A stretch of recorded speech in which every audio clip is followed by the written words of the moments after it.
of the family who seemed to have it all together.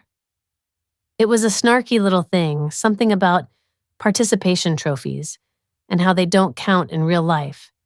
I just sat there staring at the screen, feeling the anger simmering inside me. It wasn't just the meme. It was the realization that this was the environment my son had been raised in, an environment where disdain and judgment were wrapped in fancy paper and tied with a bow, presented as family values. And here I was, complicit in it all by staying silent. I spent the night tossing and turning, my mind racing through every interaction, every subtle jab, every moment I had let slide for the sake of peace. But the peace was a lie. It was a fragile veneer that shattered the moment my son's achievements were mocked. I couldn't let this be his reality. I couldn't let him internalize their narrow-minded views. He deserved better. So when the morning light filtered through the curtains, I made a decision. It was time to act. I started with a simple message, a group text to my parents and siblings, stating that we wouldn't be attending Christmas this year.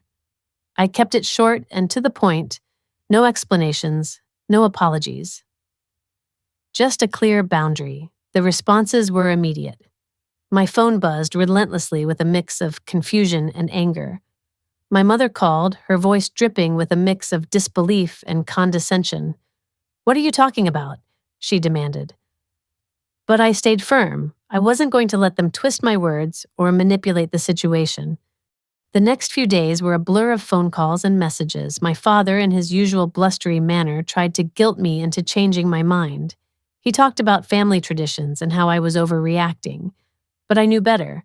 I had seen the truth behind the facade, and there was no going back.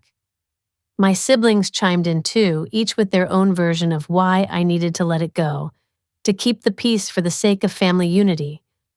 But unity built on exclusion and mockery was no unity at all. Throughout it all, my son remained blissfully unaware. He continued about his days with the same optimism and kindness that had always defined him. It was a delicate balance, shielding him from the harsh reality while also preparing him for the world beyond our family. I wanted him to know that he was loved, that his efforts mattered, and that he deserved to be celebrated, not ridiculed. As Christmas drew closer, the pressure from my family intensified. They tried every tactic in the book to get me to relent, from guilt trips to emotional blackmail. But I held my ground. I had made a promise to myself and to my son that I wouldn't let them dictate our worth. The final straw came when my nephew sent another message, this time directly to my son. It was a thinly veiled jab at his choice of medical school, a reminder that even outside the family gatherings, the judgment followed. I intercepted the message before my son could see it, and that was when I knew I had made the right decision. This wasn't just about one Christmas, it was about breaking a cycle of toxicity that had been allowed to fester for too long. I couldn't change my family's behavior, but I could change how I responded to it. I could choose to protect my son from their narrow-mindedness and show him that he was worthy of love and respect, regardless of their opinions. In the end, we spent Christmas together, just the two of us. We created our own traditions, ones that celebrated kindness, effort, and love. It wasn't the Christmas I had grown up with, but it was the one I wanted for my son. It was a step towards healing, towards a future where he could thrive without the weight of their judgments. And as we sat together, surrounded by the warmth of our own little world, I knew that I had made the right choice. I've been thinking a lot about last Christmas, and it's not because of the holiday cheer. It all started with a meme, of all things. You know, the kind of meme that floats around social media, the ones meant to be funny, but cut a little too close to the bone. It was about a law school, one of those places that people talk about like it's the golden ticket to success, but with a price tag that could buy you a small island. The meme showed a toy doctor set, one of those plastic kits for toddlers, and the caption read, "Graduates from Crestwell Med, like I diagnose you with vibes." I wish I could say it was just a joke, but it wasn't. There were comments too, snarky remarks from well-dressed, well-connected folks who had probably never even set foot in a public school. Things like, "Not a real school. Pretty sure you can apply there with a library card and a dream." Someone else chimed in. I think my dentist went there. That explains a lot. Fake school, fake degrees, fake doctors. And then, as if the universe was trying to drive the point home, I saw it. My dad had liked the post. He didn't just see it and scroll past. He liked it, gave it a thumbs up. It felt like something shifted inside me, not quite breaking, but definitely moving out of place. I sat there, staring at the screen, trying to process what I'd just seen. It wasn't just a meme, it was a statement, an endorsement of everything that meme stood for. And my dad, who I thought understood how hard my son was working, had given it his approval. My son was in his room at that moment, probably writing a Christmas card, putting down in his neat handwriting that he inherited from no one in our family, something like, "Thank you for always believing in me." How was I supposed to tell him that the people he looked up to didn't even want him at the table? They were laughing behind his back while he was planning out gift bags. He'd been disinvited from something important, not because there wasn't enough room or because they had to cut down the head count, but because he hadn't picked a school with a name that stroked their egos. They called him a loser, and still, they expected me to show up, smile, and pass the stuffing. I could feel a storm brewing inside me, the kind that doesn't erupt in shouting but demands action. The next day, I took that action. It wasn't loud or dramatic. It was a quiet resolve that settled in my chest as I decided not to let them get away with it. Funny enough, they were the ones calling me in a panic, trying to smooth things over. I used to think that signing up for student debt was the worst decision I'd ever made. Then I found out I'd been sending money every month to the same people who called my son a loser behind his back. But to make sense of what happened last Christmas, you really need to understand the family I come from. We didn't just value education, we idolized prestige. The name on your degree was everything. You could get a master class in boiling water from Harvard, and my parents would have fought for a seat. Both of them worked in academia, surrounded by small offices, coffee-stained journals, and long-winded debates over the latest research articles. They weren't wealthy, but they wore their degrees like medals of honor, expecting us to do the same. I have an older brother who's 3 years ahead of me, yet somehow he's always been 10 steps further in their eyes. They thought he was exceptionally gifted, just in need of structure. By structure, they meant endless tutors, coaching programs, extra courses, and academic summer camps. No expense was too high. Nothing was too much. By the time I was 5, I was already being prepped for a competitive primary school entrance exam. There were flashcards on the fridge, pop quizzes at dinner, and a laminated test schedule pinned to my bedroom door. It wasn't called pressure, it was called support. When my brother got into a prestigious law program, it was like a family coronation. My parents printed out his acceptance email, framed it, and celebrated with a dinner that probably cost more than the security deposit on my first apartment. They paid for his tuition, housing, books, snacks, everything. He was the investment. And then it was my turn. They said they'd love to help, but things were a little tight. Funny how the money ran out by the time I reached the same milestone. They still wanted me to go to that top-tier university, just without their financial backing.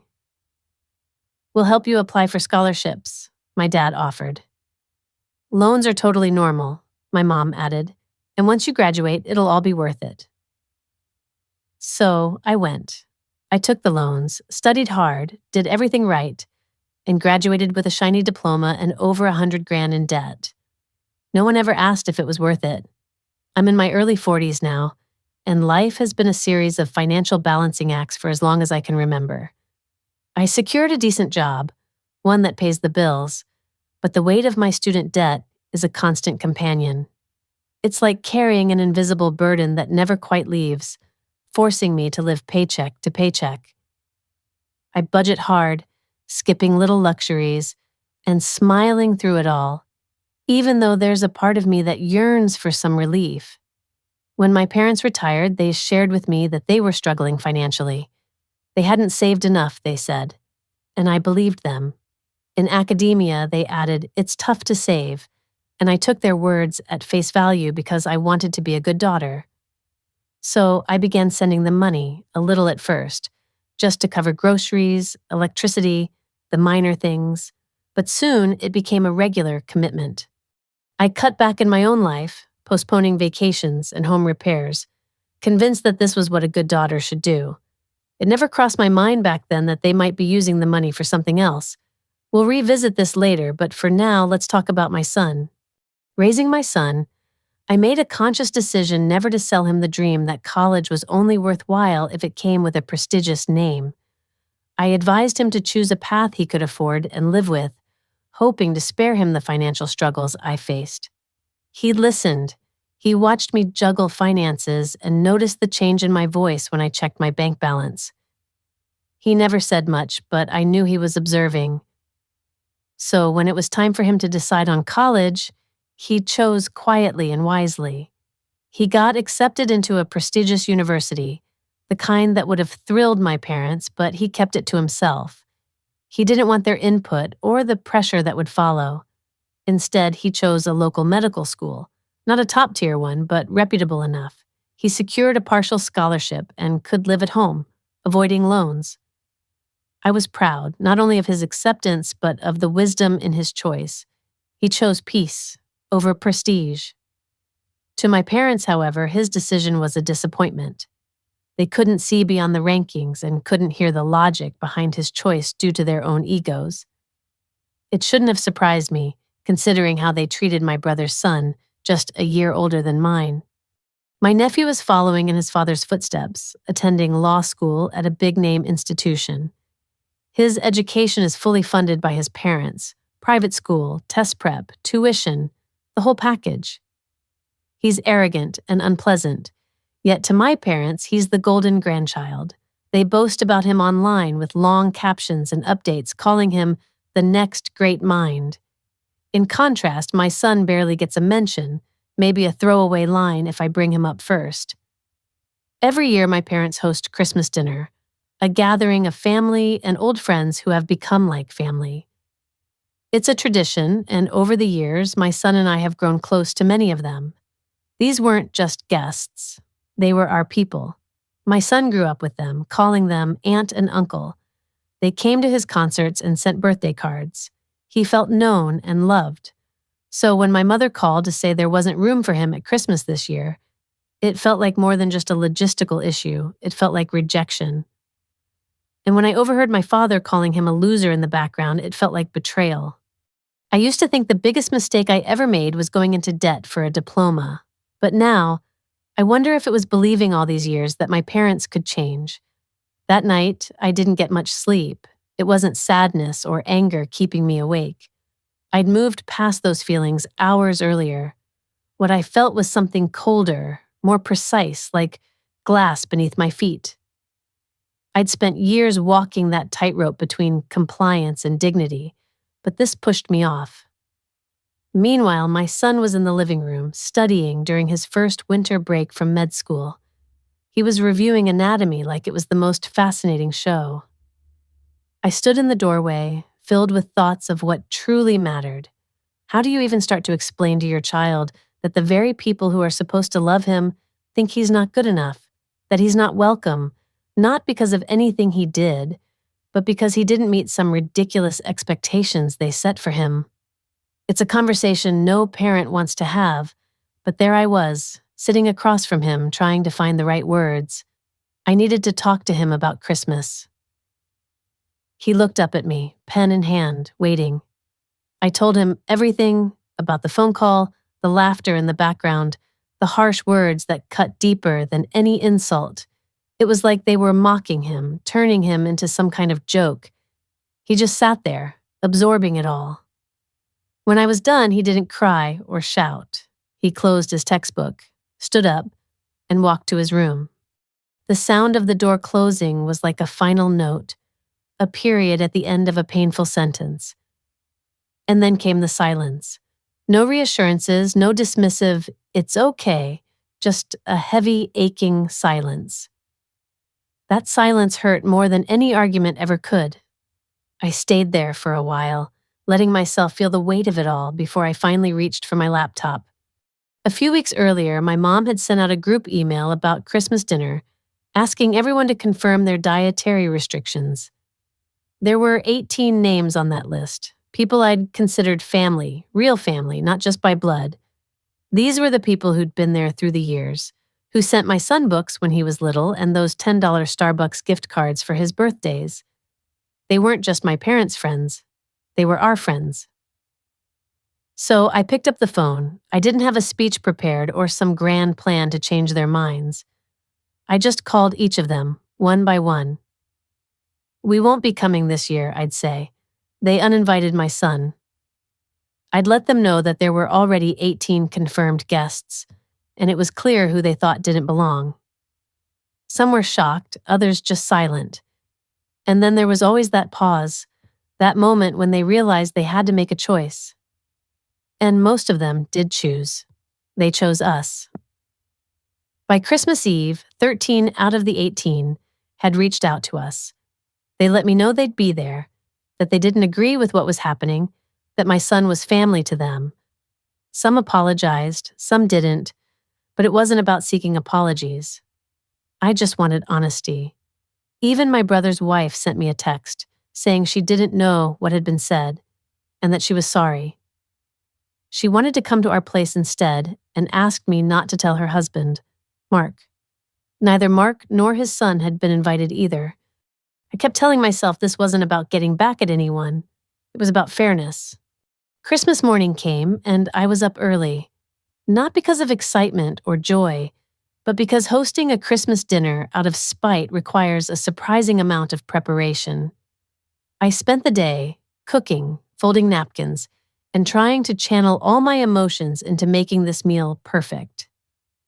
My son was quiet, offering to help, but I waved him off. He seemed to understand that this was something I needed to do for myself. By the time the clock hit 5 p.m., the house was alive with the sounds of friends and family. The table was laden with food, the lights were warm and inviting, and the tree seemed to twinkle with a knowing glint. Our guests came with wine, gifts, and hugs that felt a little longer and tighter than usual. They told my son how proud they were of him, that getting into any med school was an achievement. They reminisced about his third-grade science fair project, making him laugh and feel valued. And then my phone rang. I checked the caller ID, and of course it was my mom. I stepped outside to take the call, the cold air biting but refreshing. My hands were still a little greasy from the turkey. Without any greeting, she launched into a tirade, demanding to know what I'd done. "What did you say to them?" she fumed. I kept my voice calm and steady. "To who?" I asked, even though I knew exactly what she meant. "Everyone," she spat. "We cooked for 18 people and only 2 showed up, one of them being your brother." I couldn't help myself. "Sounds like a peaceful evening," I replied, trying to keep my voice level. "Plenty. You know, there's this moment when everything just clicks, and you realize you're done. Done with pretending, done with trying to make everyone happy, done with being the one who always bends." I hit that moment not too long ago. It was during a family gathering, one of those events where everyone's supposed to come together and celebrate, but it felt more like a performance. Our house was filled with noise and laughter, people mingling and pretending everything was perfect. But beneath the surface, there was a tension, a crack in the facade that had been growing for a while. It all started with a conversation about my son. You see, he didn't go to the most prestigious school, and for some reason that mattered more to my family than it should have. They had these expectations, these ideals of what success looked like, and my son didn't fit into their mold. It wasn't that he wasn't successful, he just chose a path that didn't align with their narrow view.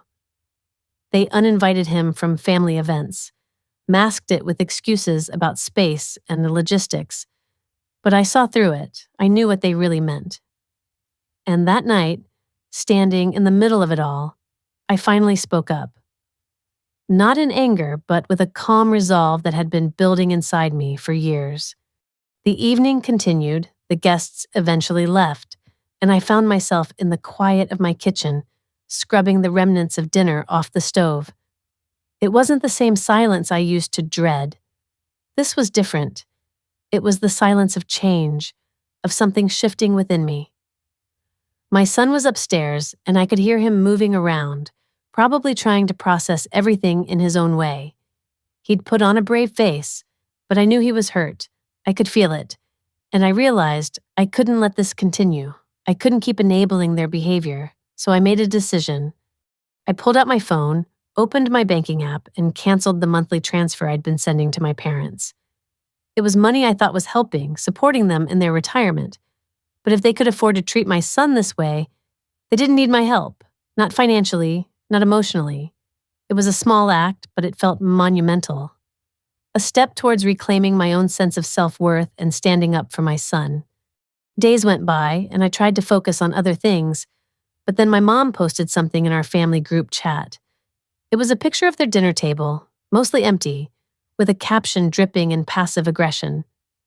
It was clear who it was aimed at. I took a deep breath and decided it was time to respond. I posted a few things in the chat, a screenshot of a meme mocking my son's school that my parents had liked, a reminder of my dad's hurtful words during a call, and a simple statement making it clear that my son was never welcome there. I didn't stick around to watch the reactions. I didn't need to. I knew what I'd said was enough. The messages of support began to trickle in. Not from my parents, of course, but from others in the family who had been unaware of what was really happening.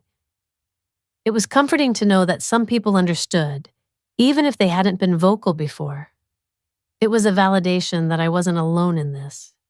Nearly 2 weeks passed before they showed up at my door.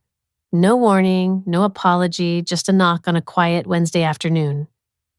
I opened the door, laundry basket in hand, and there they were, standing as if nothing had happened, like this was just a casual visit. My mom said they thought it was time to talk. I didn't move. I didn't know what to say. Part of me wanted to slam the door, another part wanted to hear them out. But deep down, I knew that whatever they had to say, it wouldn't change what had already been done.